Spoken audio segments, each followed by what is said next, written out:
Assalamualaikum warahmatullahi wabarakatuh. Perkenalkan, saya Dini Safriani dengan NPM 2441012. Di sini saya dari kelompok 4. Saya akan menjelaskan analisis yang kedua, yaitu Walmart. Nah, di mana Walmart sebagai salah satu perusahaan retail terbesar di dunia menghadapi pengawasan ketat terkait praktik etika bisnisnya, khususnya dalam pengelolaan sumber daya manusia dan tanggung jawab sosial korporat. Meskipun perusahaan mengklaim komitmen terhadap nilai-nilai inti seperti rasa hormat, pelayanan, keunggulan, dan integritas, insiden di masa lalu menimbulkan pertanyaan tentang konsistensi penerapan prinsip-prinsip ini. Dan selanjutnya di sini ada 2.2.1 penerapan etika dalam pengelolaan sumber daya manusia. Nah, tadi di awal sudah dijelaskan, Walmart merupakan salah satu perusahaan retail terbesar di dunia yang mempekerjakan jutaan pekerja dari berbagai latar belakang. Namun, dalam hal pengelolaan sumber daya manusia, perusahaan ini sering mendapat kritik karena dianggap belum sepenuhnya menerapkan prinsip etika secara konsisten. Salah satu isu utama adalah penggunaan sistem kerja otomatis seperti just-in-time scheduling. Itu di mana jadwal kerja karyawan dapat berubah dalam waktu singkat tanpa pemberitahuan yang memadai. Hal ini menyulitkan pekerja dalam merencanakan kehidupan pribadi, seperti pengasuhan anak atau aktivitas pendidikan, sehingga menciptakan ketidakseimbangan antara kehidupan kerja dan pribadi. Work-life balance. Dari perspektif etika utilitarianisme, kebijakan semacam ini dapat dinilai tidak etis karena lebih banyak menimbulkan ketidaknyamanan dan ketidakpastian dibandingkan manfaat yang diberikan kepada para pekerja. Menurut Fauzan et al. Tahun 2019, manajemen sumber daya manusia memiliki tujuan untuk meningkatkan produktivitas orang-orang yang ada dalam lingkup wewenangnya atau organisasi atau perusahaan dengan berbagai metode yang bertanggung jawab baik secara strategi, sosial, maupun etika.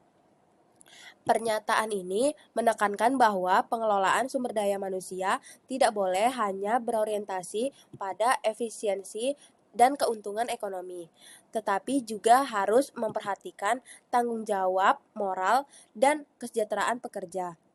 Jika dikaitkan dengan praktik Walmart, terlihat bahwa kebijakan-kebijakan seperti pemberian upah minimum yang hanya sedikit di atas batas legal, serta minimnya akses bertahap tunjangan kesehatan bagi pekerja paruh waktu, bertentangan dengan nilai-nilai tersebut. Hal ini juga menyalahi prinsip keadilan sosial dan martabat manusia dalam etika bisnis. Oleh karena itu, pekerja dianggap tidak mendapatkan imbalan yang setara dengan kontribusinya. Dalam konteks etika deontologis, setiap individu, termasuk pekerja, harus diperlakukan sebagai tujuan pada dirinya sendiri, bukan hanya sebagai alat untuk mencapai keuntungan perusahaan. Meskipun Walmart telah melakukan beberapa pembaruan seperti menaikkan upah minimum internal dan memperluas akses pelatihan kerja, langkah-langkah ini masih dianggap belum cukup jika tidak disertai dengan perubahan struktural yang menyeluruh.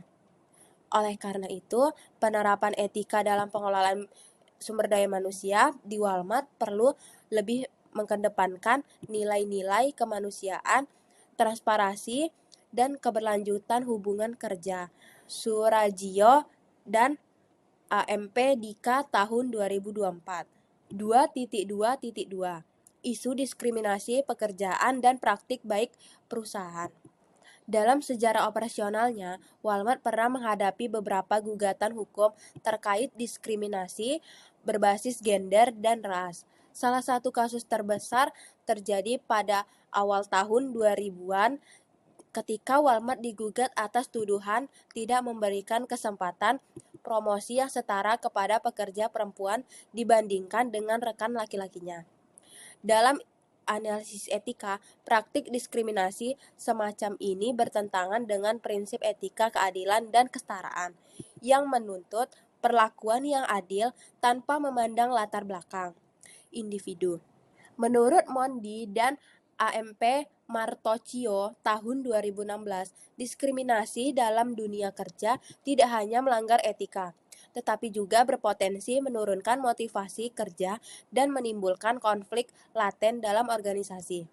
Jika diterapkan pada kasus Walmart, diskriminasi yang terjadi dapat berdampak pada menurunnya loyalitas karyawan dan tingginya tingkat turnover. Namun, dalam beberapa tahun terakhir, Walmart mulai menunjukkan upaya perbaikan dengan meluncurkan program pelatihan anti-diskriminasi dan meningkatkan transparansi dalam proses rekrutmen serta promosi jabatan. Mereka juga membentuk Komite Keberagaman dan Inklusi yang bertugas memastikan bahwa lingkungan kerja menjadi tempat yang inklusif dan bebas dari prasangka. Meskipun upaya ini patut diapresiasi, penting untuk dicatat bahwa perubahan budaya perusahaan memerlukan waktu dan konsistensi. Jika praktik diskriminasi masih terjadi, penyebabnya masih bersumber dari bias sistematik, minimnya pendidikan etika dalam manajemen sumber daya manusia, atau lemahnya saluran pengaduan internal. Oleh karena itu, solusi yang dapat direkomendasikan antara lain adalah penguasaan internal, implementasi sistem meritorifikasi yang objektif, serta pelatihan berkala terkait kesetaraan dan hak asasi manusia di tempat kerja. Dengan demikian, penerapan etika dalam konteks diskriminasi tidak hanya sekedar mematuhi regulasi, tetapi juga mencerminkan komitmen moral perusahaan terhadap nilai-nilai universal. Al-Husaini et al. Tahun 2025. Selanjutnya, 2.2 Analisis Good Corporate Governance atau GCG yang dijalankan oleh perusahaan. GCG merupakan prinsip penting dalam memastikan bahwa perusahaan dijalankan dengan penuh tanggung jawab, akuntabilitas, dan transparansi. Walmart sebagai perusahaan global telah mengadopsi prinsip-prinsip GCG dalam struktur manajemennya. Perusahaan ini memiliki dewan direksi independen, sistem audit internal, serta kebijakan pelaporan keuangan yang diawasi oleh lembaga eksternal. Hal ini mencerminkan adanya upaya untuk membangun kepercayaan investor dan menjaga integritas operasional perusahaan. Namun, dalam praktiknya, Walmart juga pernah tersandung kasus pelanggaran GCG, seperti skandal suap yang terjadi di Meksiko, di mana perusahaan dituduh menyuap pejabat setempat demi mempercepat izin pembangunan toko baru.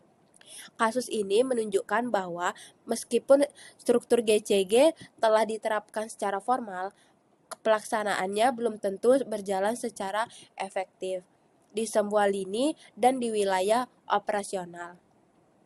Dari sudut pandang etika, hal ini melanggar prinsip akuntabilitas, moral, dan kepatuhan hukum yang semestinya menjadi dasar dalam pengambilan keputusan bisnis. Sebagaimana dijelaskan oleh Jayanti et al. Tahun 2024, keberhasilan implementasi GCG tidak hanya ditentukan oleh struktur formal dan kebijakan, tetapi juga oleh komitmen etis dan budaya perusahaan.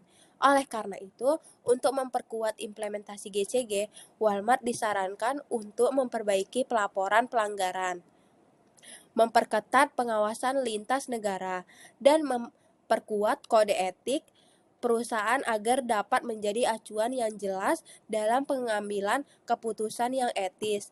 Dengan demikian, GCG bukan hanya menjadi formalitas administratif, melainkan budaya yang tertanam dalam setiap aspek bisnis. Nah, yang terakhir, 2.2.4 Analisis penerapan Corporate Social Responsibility atau CSR, dampak kegagalan CSR dan rekomendasi.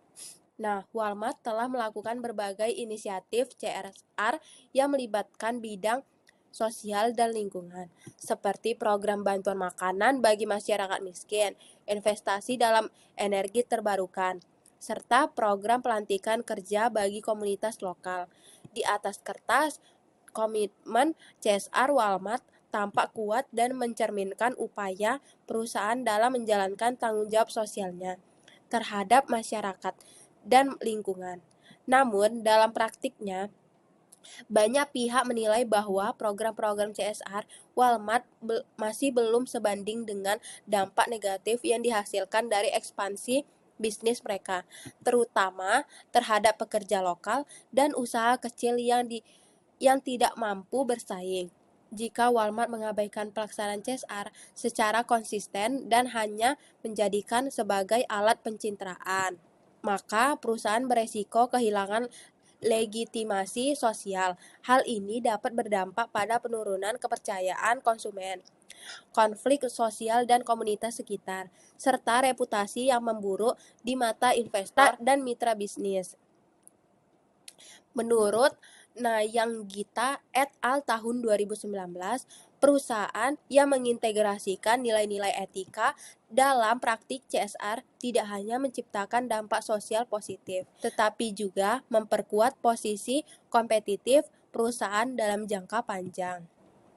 Oleh karena itu, penting bagi Walmart untuk menjadikan CSR sebagai bagian integral dari strategi bisnis jangka panjang, bukan sekadar kegiatan tambahan.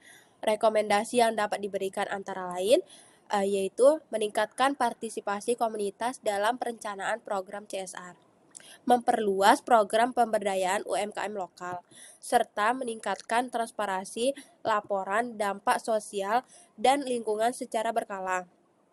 Dengan begitu, CSR dapat berfungsi sebagai jembatan antara kepentingan bisnis dan tanggung jawab moral perusahaan terhadap masyarakat.